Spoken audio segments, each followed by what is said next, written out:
Mengapa pentingnya bagi sebuah negara memiliki sistem pengawasan yang efektif terhadap birokrasi pemerintahan?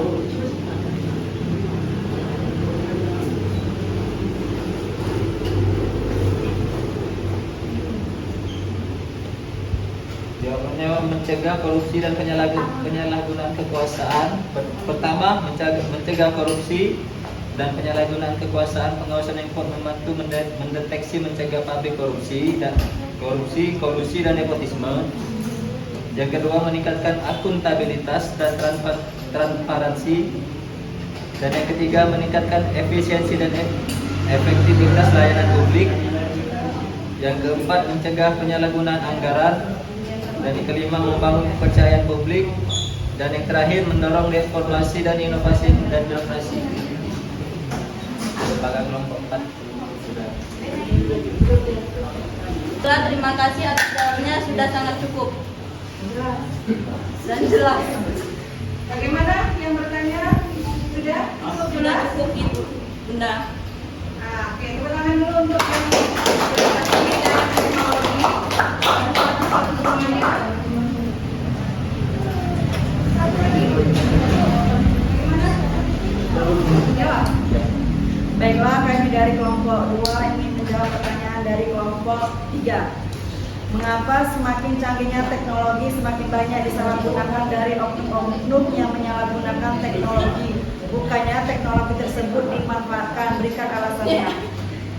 Semakin canggih teknologi yang sering digunakan karena kurangnya literasi digital. Banyak orang yang belum memahami cara menggunakan teknologi dengan benar, sehingga mudah dimanfaatkan oleh oknum. 2. Motif kejahatan. Ada individu atau kelompok yang menggunakan teknologi untuk tujuan ilegal seperti pencurian data, penipuan atau penyebaran informasi palsu. 3. Minimnya pengawasan. Beberapa platform teknologi belum memiliki sistem keamanan yang kuat untuk mencegah penyalahgunaan. Apakah sudah dipahami dari kelompok 3 jawabannya? Mohon maaf Mbak, tadi yang pertama ada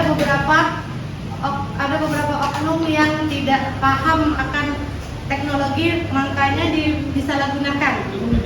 Bukankah justru dia yang lebih paham, dia yang lebih bisa menggunakan teknologi, makanya disalahgunakan teknologi tersebut?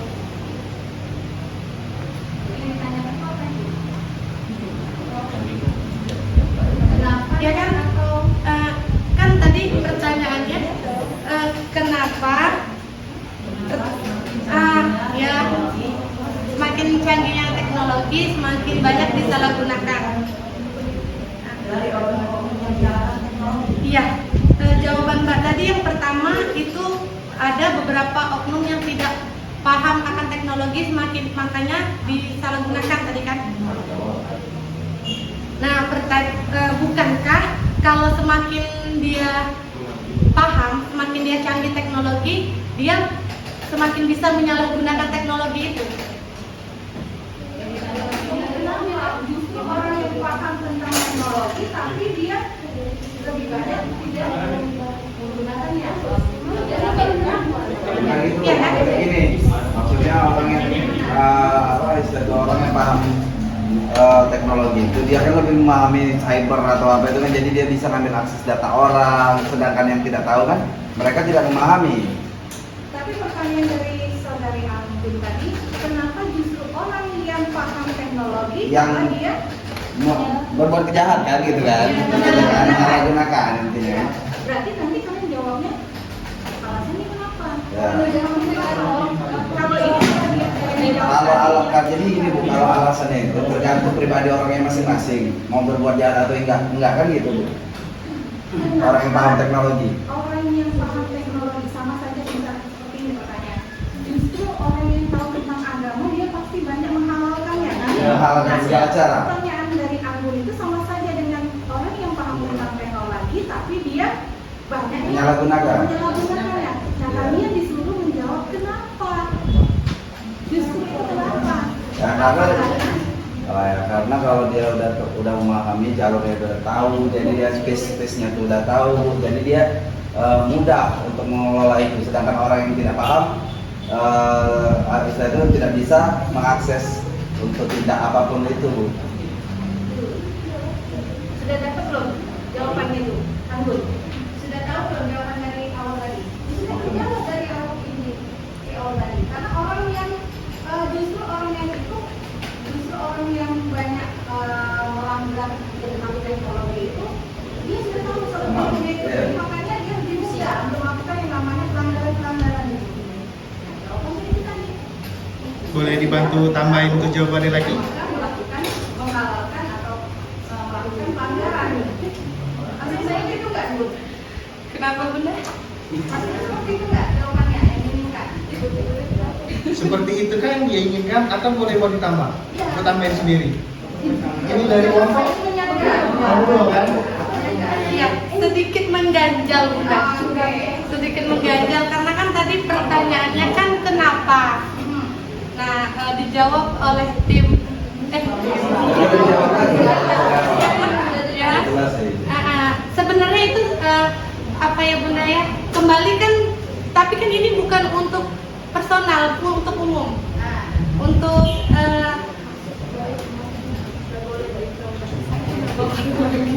ya sudah. Yang belajarnya aku nggak apa-apa. Kita kan siapa tahu ada kelompok lain yang menambahkan.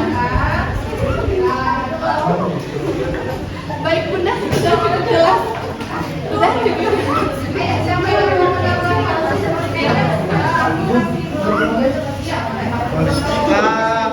Boleh ditambahin sedikit untuk pertanyaan dari Mbak Anggun. Saya serahkan dari kelompok 2. Jadi dari soal itu tadi, mengapa semakin canggih teknologi semakin banyak disalahgunakan dari oknum-oknum yang menyalahgunakan teknologi? Bukannya teknologi tersebut dimanfaatkan, berikan alasannya. Oh, jadi alasannya mengapa orang yang canggih dalam teknologi itu menyalahgunakan sistem teknologi. Ini setiap orang itu kan ada pikiran positif dan negatif. Balik ke individual dia sendiri. Tergantung dari ilmu yang dia dapat. Oke. Ini bukan personal. Iya Ini umum. Iya umum kan. Balik ke sisi ini masing-masing. Maksudnya kebanyakan kayak contoh kan porno dan lain sebagainya. Itu kan kalau misalkan satu orang yang kembali kepada pribadinya masing-masing. Tetapi kan terkadang juga ada oknum-oknum tersebut yang lainnya seperti itu. Nah itu kan pertanyaannya bukan untuk personal itu. Bukan untuk personal, Ya. untuk umum. Ya. Jadi mengapa orang yang pintar dalam teknologi menyalahgunakan? Jadi kerugian itu di dalam umum. Iya, yang jelas semakin banyak yang melihat itu kan ada merugikan. Ada yang diuntungkan. Ya benar. Karena itu kan tadi dari sisi orang yang belajar itu tadi dia mau ngambil dari sisi positif atau mau negatif. Kalau dia ngambil dari sisi positif, dia itu kan kalau misalkan pinter dalam artian teknologi dia pinter, ya, dia pasti jadi hacker atau pencak mano. Cuman permasalahannya sih kok Bunda tadi negatifnya yang diimpact kan? Ya benar. Ya bukan. Sisi negatifnya yang disalahgunakan kan? Yuk, negatifnya kan yang menentukan balik ke dionya sendiri karena sirkulasi yang dihadapi oleh dia. Setiap apa yang program itu kalau dia nanti bagian IT ada 2, makanya itu tadi ada positif ada negatif. Kalau dia dalam sirkulasi positif dia pasti jadi bagus. Di posisi dia kalau dia negatif, itulah jadinya jika ke awal tadi jadinya negatif. Bisa dia jadi hacker, bisa dia jadi apapun itu, bisa jadi penjahat, bisa menjadi ke situs apapun itu dia bisa galau karena dia pintar dalam situasi IT. Ngerti? Masih ada nyambung? Masih nyambung dong. Masih nyambung. Terus? Oke? Kerugiannya itu tuh intinya tuh balik ke kepribadian uang itu dewe. Kalau dia pinter pengen di segi dia positif, dia hasilnya positif. Kalau dia terpengaruh oleh negatif, jadinya dia negatif. Contoh kayak di Mbak Anggun. Mbak Anggun pinter di bagian cyber. Nah, circle Mbak Anggun itu yang didapat itu negatif. Jadi pikiran Mbak Anggun apa? Dia dengan diomong ke bawasan ingin bisa dapat duit nih dengan kita ngembe ini, Mbak Anggun tegiur dah. Tetapi kenapa terus ada? Hah? Kenapa terus ada? Terus Kalau adanya memang- apa? Terus adanya itu yang disalahgunakan. Misalkan kan kayak tadi Niko bilang kan bahwa memang kembali ke masing-masing kan. Iya. Nah, tapi kenapa terus ada? Karena tadi ada circle dua tadi, ada positif sama negatif tadi. Iya. Iya, kembali ke masing-masing kan. Iya, balik ke masing-masing ya. Balik ke watak yang masing-masing. Nah itu kalau sistem. Oke. Masih kurang kita jelaskan lagi gitu loh. Oke. Iya langsung. Bagaimana? Apakah itu yang diinginkan jawabannya? Kalau mungkin ada yang mau menambahkan dari kelompok lain, jadi biar yang diinginkan sebagai jawaban pertanyaan dari aku harus selesaikan. Apa nih? Siapa lagi mau menambahkan dari jawaban dari Niko dan siapa lagi tadi awal? Siapa lagi? Yang jawabnya? Oh iya, Simuna. Siapa? Kalau misalnya pertanyaan Antum tadi itu sudah pengembangan lagi ya, melebar lagi. Kenapa itu tetap dilakukan? Sudah tahu itu salah, masih bisa digunakan. Artinya, kalau berhubungan tentang teknologi, kita akan ada peraturan nih, peraturan. Ya benar yang dikatakan oleh Niko tadi. Semuanya itu kan pasti balik ke individu yang bersangkutan. Nah, selain balik ke individu, juga harus diikat dengan namanya aturan-aturan. Nah, aturan-aturan ini yang teknologi kan sekarang ini kalau misalnya ada kayak pornografi, terus juga masalah tentang software itu kan ada undang-undangnya kan. Nah itu tadi biar tidak menimbulkan, biar tidak ada penyelewengan lagi, dikeluarkanlah undang-undang tentang sosmed tadi yang digunakan dalam teknologi. Itu tadi yang diikat dengan biar orang tersebut atau media itu tidak melakukan lagi penyalahgunaan teknologi, dikeluarkanlah suatu undang-undang. Ya, undang-undang tentang teknologi, salah satunya tentang apa? ITE. Undang-undang ITE. Ya, terima kasih Anggun sudah bertanya dan terima kasih juga atas jawaban dari yang menjawab tadi. Tepuk tangan untuk yang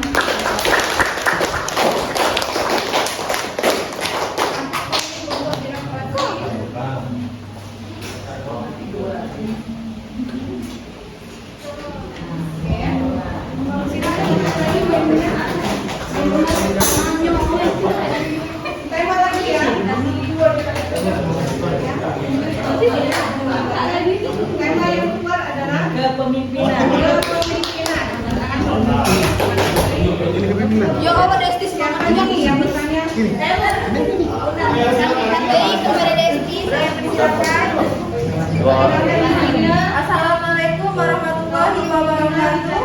Waalaikumsalam. Perkenalkan, nama saya Desti Pustinasari, perwakilan dari kelompok 4. Ingin bertanya bagaimana jika seorang pemimpin tidak memiliki sifat kepemimpinan? Jelaskan dan berikan contohnya.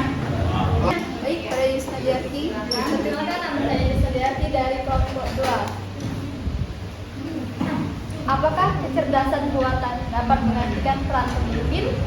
Apakah kecerdasan buatan dapat menggantikan peran pemimpin manusia dalam organisasi di masa depan? Bisa diulangi? Apakah kecerdasan buatan dapat menggantikan peran pemimpin manusia dalam organisasi di masa depan?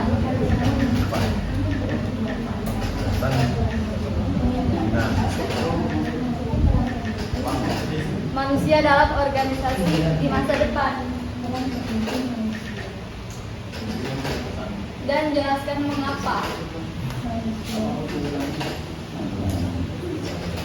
Pimpinan akan menjawab pertanyaan dari rekannya.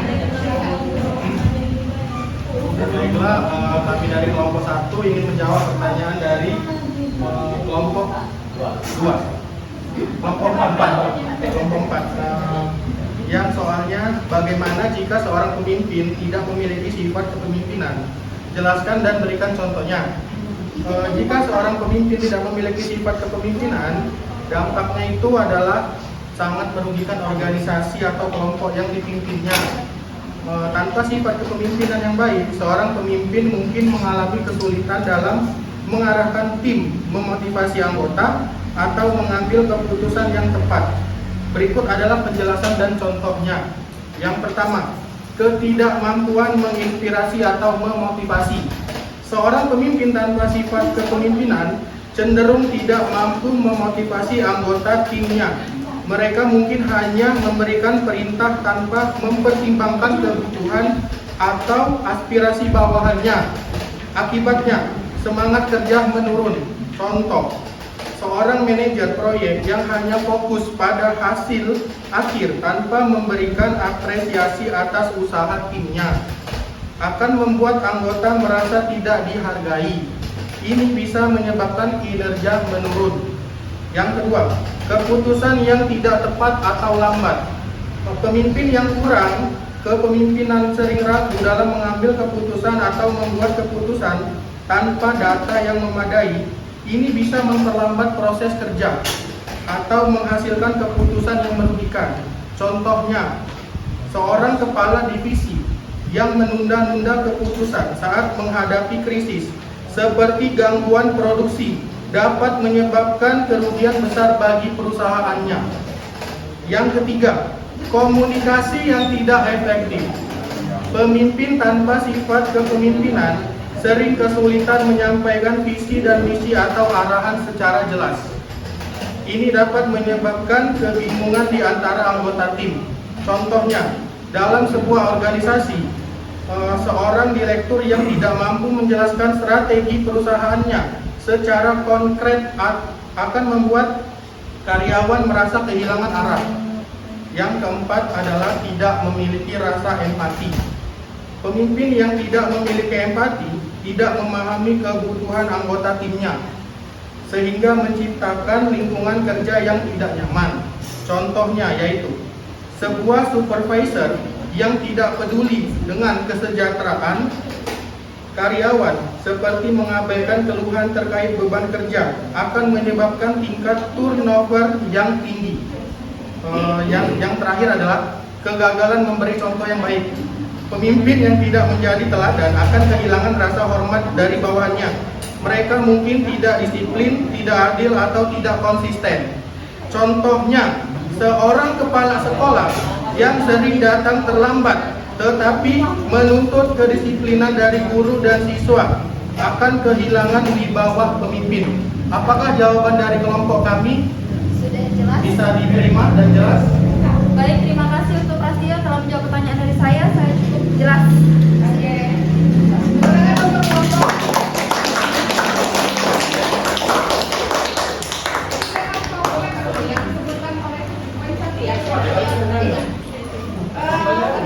Yang dikerjakan oleh Prasetyo dari kelompok tadi, yang salah satunya memang pemimpin itu adalah harus siap dalam segala keadaan. Jika dia tidak ada sifat kepemimpinan, bagaimana dia akan mengkoordinasikan bawahannya? Seperti yang disampaikan oleh Prasetyo tadi banyak ya, yang benar. Tapi dari kita lahir, kita kan memang sudah diciptakan menjadi seorang pemimpin kan? Buat ekonomi lahir kita sudah diciptakan menjadi seorang pemimpin. Pemimpin yang bagaimana? Pemimpin yang memimpin diri kita sendiri, yang memanage diri kita, memanage manajemen diri kita sendiri. Dari kita memimpin bagaimana di dalam keluarga, kan bapak-bapak nih sebagai kepala keluarga, bagaimana dia memimpin keluarganya, itulah di ujian dia pertama di dalam hidupnya. Ya, itu banyak yang dikembangkan oleh Prasetyo tadi, contoh-contoh kegagalan kalau misalnya seseorang itu tidak bisa menjadi seorang pemimpin. Oke, kita lanjutkan lagi. Siapa tadi bertanya tentang pemimpin lagi? Oke, silakan menjawab. Apakah bisa dijawab atau gimana? Dilempar.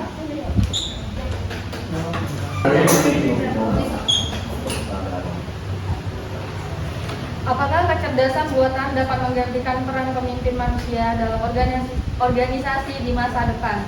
Kecerdasan buatan atau AI mungkin dapat mendukung dan meningkatkan kinerja pemimpin manusia dalam organisasi. Namun, kemungkinan besar tidak akan sepenuhnya menggantikan peran pemimpin manusia di masa depan.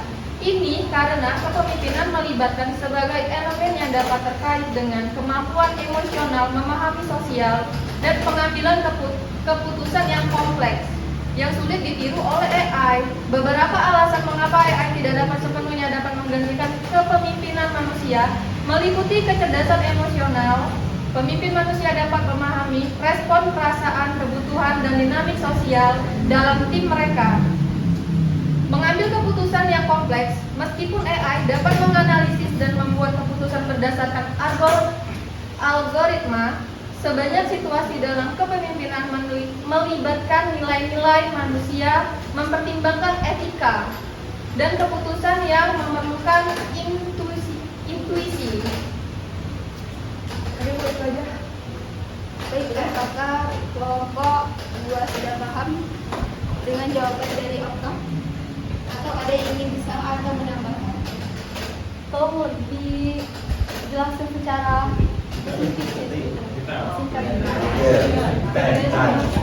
Jelaskan secara detailnya.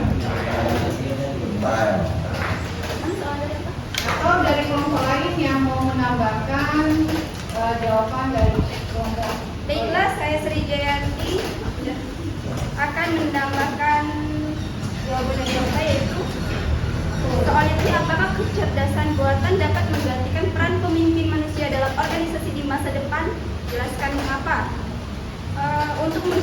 Untuk menggantikan peran manusia, kecerdasan belum bisa, karena ada beberapa keterbatasan AI dalam kepemimpinan, yaitu kurangnya empati dan intuisi. Pemimpin manusia sering menggunakan empati, intuisi, dan kemampuan interpersonal untuk memotivasi tim dan membangun hubungan. Sedangkan AI belum mampu menggantikan dimensi emosional tersebut. Seterusnya ada konteks sosial dan budaya. AI cenderung kesulitan memahami nuansa sosial, budaya, dan etika yang seringkali penting dalam pengambilan keputusan. Seterusnya ada yaitu responsibilitas dan akuntabilitas, yaitu pemimpin manusia bertanggung jawab atas keputusan yang diambil, baik secara moral maupun hukum. Sedangkan AI sebagai alat tidak dapat bertanggung jawab secara penuh. Selanjutnya ada kreativitas dan visi jangka panjang. Pemimpin manusia memiliki kemampuan untuk menciptakan visi inovatif dan mengambil risiko berdasarkan intuisi, sesuatu yang sulit dicapai oleh AI. Baik, apakah Yusna Dianti dari kelompok 2 paham dengan tambahan dari saya? Baiklah, terima kasih, saya puas dari jawabannya. Oke, tangan dulu untuk kelompok. Buatan manusia, buatan Allah menghilangkan. Kita ini kan, kalau bicara tentang kecerdasan buatan, berarti teknologi yang dibuat oleh manusia. Siapa yang bisa menandingan ciptaan dari Allah? Ada kan? AI itu adalah ciptaan dari manusia. Apakah dia walaupun di Jepang itu kita baca manusia itu AI itu bisa menangis, bisa merasakan empati. Jadi disebabkan dia bisa merasakan empati, membaca pikiran manusia. Tapi namanya secanggih-canggihnya teknologi tidak bisa dilawan dengan buatan Allah. Pasti ada kekurangannya. Tapi loh, dia bisa merasakan apa yang dirasakan oleh tuannya, terus dia bisa merasakan, bisa menangis. Itu kan kecanggihan AI semua kan? Jadi ketika baterai atau dia mendapatkan virus, dia tidak bisa lagi berinteraksi. Modal lah dia, tidak bisa lagi mengambil keputusan apa yang diinginkan oleh manusianya. Itu tadi keterkaitan antara hubungan antara teknologi dan kecanggihan teknologi sama dalam organisasi ya. Baik, itu sudah pertanyaan. Sudah selesai? Oke, baiklah, kami dari perwakilan kelompok 1 kepemimpinan akan menyampaikan kesimpulan. Kesimpulan kepemimpinan adalah bahwa kepemimpinan mampu untuk mempengaruhi dan mengarahkan orang lain dalam mencapai tujuan bersama. Seorang pemimpin yang baik harus memiliki keterampilan komunikasi, visi yang jelas, kemampuan untuk memotivasi, serta empati terhadap anggota tim. Kepemimpinan tidak hanya berbasis pada posisi atau jabatan, tetapi juga pada karakter, sikap, dan tindakan yang menginspirasi orang lain. Terdapat berbagai gaya kepemimpinan, seperti kepemimpinan autokratis, demokratis, dan transformasional. Baik, di sini cukup kesimpulan dari kami.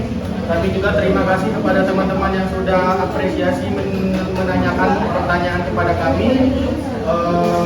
Kami berikan terima kasih kepada semua yang tertunggu, kepada yang sudah menanyakan kepada kami ucapkan terima kasih.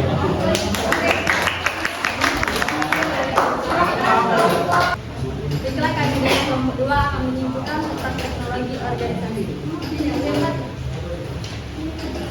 Di mana teknologi memiliki peran penting dalam meningkatkan efisien, produktivitas, dan daya saing dalam organisasi. Penggunaan teknologi memungkinkan organisasi mempercepat proses kerja. Dan di mana teknologi adalah alat strategis yang dapat membawa perubahan positif dari organisasi jika dikelola dan diterapkan dengan tepat. Di mana kita telah mempelajari tentang bagaimana perkembangan teknologi informasi dapat mempengaruhi dengan baik. Mengapa semakin canggihnya teknologi, semakin banyak disalahgunakan dari oknum-oknum yang menyalahgunakan teknologi, bukannya teknologi tersebut dimanfaatkan. Baiklah, itulah kesimpulan dari kelompok kami, dan terima kasih kepada teman-teman yang sudah bertanya. Kami ucapkan terima kasih. Wassalamualaikum warahmatullahi wabarakatuh. Selamat sore teman-teman semuanya. Terima kasih atas pertanyaan yang telah diberikan kepada kelompok kami tadi. Kesimpulan dari pembahasan materi kami tentang komunikasi dan etika komunikasi. Komunikasi merupakan proses dasar dalam kehidupan manusia yang berperan penting dalam menyampaikan informasi, membangun hubungan, dan mempengaruhi sikap serta perilaku. Komunikasi yang aktif membutuhkan pengaruh sikap serta perilaku, pemahaman, dan unsur-unsur komunikasi seperti pengirim pesan, penerima pesan, dan umpan balik. Selain itu, berbagai jenis komunikasi seperti verbal dan non-verbal, serta komunikasi formal dan informal juga memiliki peranan masing-masing dalam interaksi sehari-hari. Sementara itu, etika komunikasi adalah landasan moral yang mengarahkan bagaimana individu berkomunikasi dengan penuh tanggung jawab, kejujuran, dan saling menghormati.